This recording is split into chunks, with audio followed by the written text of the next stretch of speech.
ఇక మూడవ అంశం, వివిధ పత్రికలల్లో, టీవీలల్లో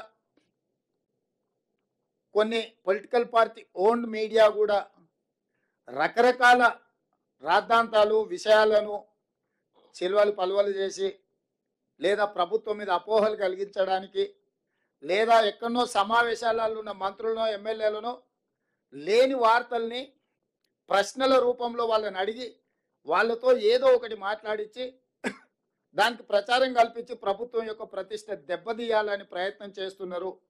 అందుకు గాను మంత్రివర్గ నిర్ణయాలు కానీ ప్రభుత్వ పరిపాలనకు సంబంధించిన అంశాలను మీడియా మిత్రులకు బ్రీఫింగ్ చేయడానికి మంత్రివర్గం నుంచి 2 అధికార ప్రతినిధులుగా 2 మంత్రులను నియమిస్తున్నాము.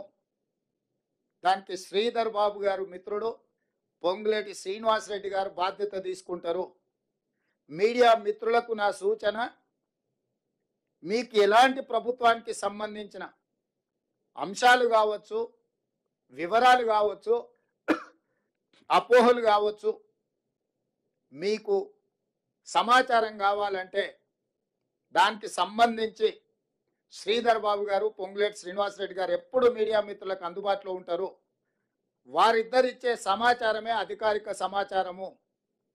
మీరు ఏది పడితే అది, ఎట్లా పడితే అట్లా ఊహించుకోవడానికి కానీ, ఖాయించుకోవడానికి కానీ, రాయించుకోవడానికి కానీ, చూయించుకోవడానికి కానీ అవకాశం లేకుండా పకడ్బందీగా ప్రభుత్వం ఈ నిర్ణయం తీసుకున్నది. కాబట్టి మీడియా మిత్రులకు ప్రభుత్వానికి సంబంధించిన ఏ సమాచారం కానీ, లేకపోతే ఏ అపోహలను తొలగించుకోవడానికి వారిద్దరు అందుబాటులో ఉంటారు. మా ప్రభుత్వం పక్షాన పరిపాలనకు సంబంధించి మీకు ఏ వివరణ కావాలన్నా 2 మంత్రులు అందుబాటులో ఉంటారు. కాబట్టి ఇక నుంచి మీకు ఏదైనా సమాచారం అవసరమైతే ఆ 2 మంత్రులను సంప్రదించాల్సిందిగా మీడియా మిత్రులకు నేను తెలియజేస్తున్నా.